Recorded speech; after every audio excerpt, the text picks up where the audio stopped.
Hello everyone, welcome back to Illume biology. 17 chapter NCERT recap series को आगे बढ़ा रहे हैं। Breathing and exchange of gases का 8th वर्जन आज हम लोग यहाँ पर स्टडी करेंगे। और आज का जो हमारा टॉपिक है वो है ट्रांसपोर्ट ऑफ CO2। देखो, आपसे रिक्वेस्ट है कि इस वीडियो को देखने से पहले हमारा 7th पार्ट और 6th पार्ट जिसमें हमने एक्सचेंज ऑफ गैसेस और ऑक्सीजन ट्रांसपोर्ट डिस्कस किया था वो ज़रूर देखो, तभी ये वीडियो आपको और अच्छे से समझ में आएगा। चलिए शुरुआत करते हैं हम। ट्रांसपोर्ट ऑफ गैसेस हमने लास्ट टाइम पढ़ा था, जिसमें हमने देखा था कि ऑक्सीजन का ट्रांसपोर्ट 97% तो हीमोग्लोबिन से एसोसिएट होकर होता है और 3% ट्रांसपोर्ट जो है वो प्लाज्मा में डिजोल्व होकर होता है। अब बात करें अगर कार्बन डाइऑक्साइड की, तो कार्बन डाइऑक्साइड का ट्रांसपोर्ट 3 तरीके से होता है। Majority of the carbon dioxide plasma में बाइकार्बोनेट फॉर्म में मूव करता है। कैसे करता है, बाइकार्बोनेट आयन क्या होता है, वो सब हम यहाँ पर डिस्कस अभी थोड़ी देर में करेंगे। 20 to 25% कार्बन डाइऑक्साइड हीमोग्लोबिन के साथ बाइंड अप होगा और उस फॉर्म में मूव करेगा, और जो 7% CO2 है वो प्लाज्मा में डिज़ोल्व होकर, कि जैसा एक गैस कैसे लिक्विड में डिज़ोल्व होती है तो वैसे ही डिज़ोल्व होकर प्लाज्मा में मूव ऑन करता है। तो कुछ ये 3 चीज़ें आपको ध्यान रखने हैं कि 70% इसका बाइकार्बोनेट फॉर्म, 20 to 25% हीमोग्लोबिन के साथ एसोसिएट होकर और 7% प्लाज्मा में डिज़ोल्व होकर। जबकि ऑक्सीजन में हमने देखा 97% जो है वो हीमोग्लोबिन से एसोसिएट होता है और 3% प्लाज्मा में डिसॉल्व होकर होता है। तो शुरू करते हैं पहले पॉइंट से। तो हमने अभी कहा कि 70% कार्बन डाइऑक्साइड बाइकार्बोनेट फॉर्म में मूव करता है। बाइकार्बोनेट यानी कि केमिस्ट्री पॉइंट ऑफ व्यू से देखें तो HCO3- ये जो आयन होता है उसको बाइकार्बोनेट आयन कहते हैं। तो carbon dioxide HCO3- bicarbonate ion में ट्रैप्ड अप हो जाती है। फिर ये बाइकार्बोनेट आयन प्लाज्मा के साथ मूव करता हुआ टिश्यूज़ तक पहुंचता है। अभी देखो, समझो इस बात को अच्छे से। इस रिएक्शन बाइकार्बोनेट आयन का फॉर्मेशन कैसे होता है कि कार्बन डाइऑक्साइड वाटर के साथ रिएक्ट करता है और बनाता है H2CO3 यानी कि कार्बोनिक एसिड। ये कार्बोनिक एसिड है। बाद में इमीडिएटली ये जो कार्बोनिक एसिड है ये ब्रेक डाउन होकर बाइकार्बोनेट आयन और H+ आयन का फॉर्मेशन करती है, यानी एक प्रोटॉन प्लस बाइकार्बोनेट आयन, ये बाइकार्बोनेट आयन है HCO3-। तो इसका फॉर्मेशन होता है। और इस रिएक्शन के लिए जो एंजाइम रिस्पॉन्सिबल है वो है कार्बोनिक एनहाइड्रेज। कार्बोनिक एनहाइड्रेज के बारे में एक बहुत ही स्पेशल चीज़ है जो आपको मुझे बतानी है। अगर आपने क्लास 11th NCERT का एंजाइम वाला सेक्शन अच्छे से पढ़ा है तो फिर कमेंट सेक्शन में मुझे आके बताओ कि कार्बोनिक एनहाइड्रेज के बारे में एक बहुत स्पेशल चीज़ आप लोगों ने क्या स्टडी की है। देखते हैं आप लोगों ने NCERT कितने अच्छे से स्टडी कर रखी है। तो होगा क्या, देखो बेसिकली हम बात करते हैं लंग्स और टिश्यूज़ की। समझना इस चीज़ को अच्छे से, ये चीज़ें हमने पिछले वाले वीडियोज़ में भी डिस्कस की थी। अब इसको सेम कंसेप्ट को मैं कार्बन डाइऑक्साइड की फॉर्म में स्टडी करूँगा। देखो क्या होता है, टिश्यूज़ में कंटिन्यूस CO2 का फॉर्मेशन होता है। तो ये CO2 टिश्यूज़ में फॉर्म होंगे, ब्लड में आता है CO2 और ब्लड में आने के बाद में ट्रैप हो जाता है बाइकार्बोनेट आयन की फॉर्म में। ऊपर हमने रिएक्शन देखी। बाद में ये बाइकार्बोनेट आयन प्लाज्मा के साथ मूव करता है, ब्लड पहुंचेगा लंग्स की कैपिलरीज़ में और लंग्स की कैपिलरीज़ में आने के बाद में ये सारी रिएक्शन रिवर्स होगी, यानी कि अब ये इस डायरेक्शन में जाएगी। यानी ये जो बाइकार्बोनेट आयन है, ये बाइकार्बोनेट आयन वापस से कार्बोनिक एसिड बनाएगा और ये वापस से CO2 का फॉर्मेशन करेगी, यानी वापस से बाइकार्बोनेट CO2 बन गया। अब ये CO2 इस ब्लड से निकल के चला जाएगा एल्वुलाई में और एल्वुलाई से निकल कर ये एक्सपायरेशन के थ्रू वापस बाहर एयर में पहुंच जाता है। ठीक है, इसलिए ये रिएक्शन रिवर्सिबल है और इसको कैटालाइज कौन सा एंजाइम करता है, कार्बोनिक एनहाइड्रेज। तो इस तरह से कार्बन डाइऑक्साइड जो टिश्यूज़ में बन रही है उसको ट्रांसपोर्ट किया जाता है in the form of bicarbonate lungs तक, और फिर लंग्स से एल्वुलाई चला जाता है CO2 और वहाँ से वो एक्सपायर होकर बाहर चला जाएगा। तो ये इस तरह से रिएक्शन होती है। यानी कि अगर इस रिएक्शन को मैं फॉरवर्ड डायरेक्शन में लेके चलूँ तो ये रिएक्शन कहाँ होगी, टिश्यूज़ में। बाइकार्बोनेट आयन का फॉर्मेशन टिश्यूज़ के पास होता है और जब ये लंग्स में पहुंच जाते हैं तो एल्वुलाई में आने पे बाइकार्बोनेट कन्वर्ट हो जाता है CO2 के अंदर। तो अब मैं देखो यहाँ पे मैंने लिखा है एल्वुलाई, डजेंट मीन कि एल्वुलाई के अंदर, ये हम बात करें ब्लड के अंदर। जो टिश्यूज़ है, टिश्यूज़ में जो ब्लड कैपिलरीज प्रेजेंट है वहाँ पर ये रिएक्शन होती है और एल्वुलाई पे जो ब्लड कैपिलरीज प्रेजेंट है वहाँ ये रिएक्शन होती है। ये सब कुछ ब्लड के अंदर हो रहा है। और कार्बोनिक एनहाइड्रेज की बात करूँ कि एंजाइम कहाँ प्रेजेंट है स्पेसिफिकली, तो कार्बोनिक एनहाइड्रेज 2 जगह पे प्रेजेंट होता है। एक है सबसे मेन RBCs और आरबीसीज में इसका majority of the portion present है और थोड़ा सा इसका कंपोनेंट प्लाज्मा में भी होता है। तो कार्बोनिक एनहाइड्रेज आरबीसीज में भी मिलेगा आपको और प्लाज्मा में भी मिलेगा, लेकिन इसका मेजॉरिटी ऑफ द पोर्शन कहाँ मिलेगा हमें? आरबीसीज में। इसलिए ये रिएक्शन मेनली आरबीसीज में ही होती है। ये पूरी रिएक्शन कार्बोनिक एनहाइड्रेज आरबीसीज में होती है।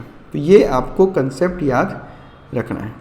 तो एनसीईआरटी कहती है कि CO2 is trapped as bicarbonate at tissue level, यानी टिश्यू लेवल पे CO2 को बाइकार्बोनेट फॉर्म में ट्रैप किया गया and transported to the alveoli. बाद में ये इसी फॉर्म में एल्वुलाई तक ट्रांसपोर्ट की जाती है, फिर बाद में एल्वुलाई में आने पे ये पूरी रिएक्शन वापस रिवर्स जाएगी और CO2 की फॉर्म में इसको रिलीज़ किया जाएगा। तो इस तरह से कार्बन डाइऑक्साइड का 70% पार्ट बाइकार्बोनेट फॉर्म में जो है ट्रांसपोर्ट किया जाता है। नेक्स्ट बात करता हूँ मैं हीमोग्लोबिन की।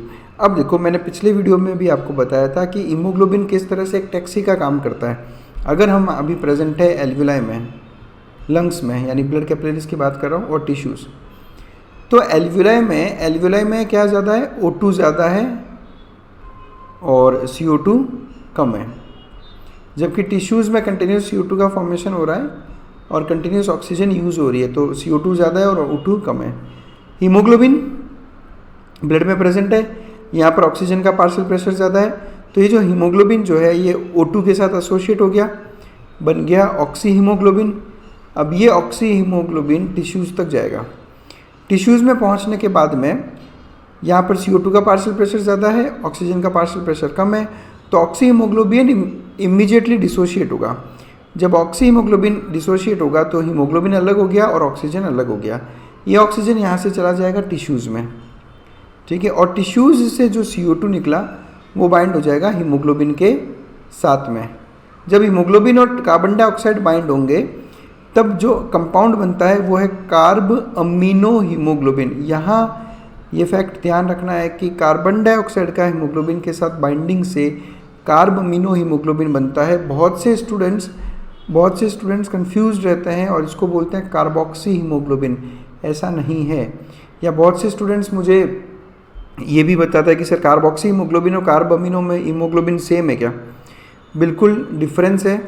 कार्बोक्सी हीमोग्लोबिन तब बनता है जब हीमोग्लोबिन कार्बन मोनोऑक्साइड के साथ रिएक्शन करता है, और कार्ब अमीनो हीमोग्लोबिन कब बनता है? जब कार्बन डाइऑक्साइड के साथ हीमोग्लोबिन एसोसिएट होता है। तो ये दोनों बिल्कुल ही अलग कंपाउंड है।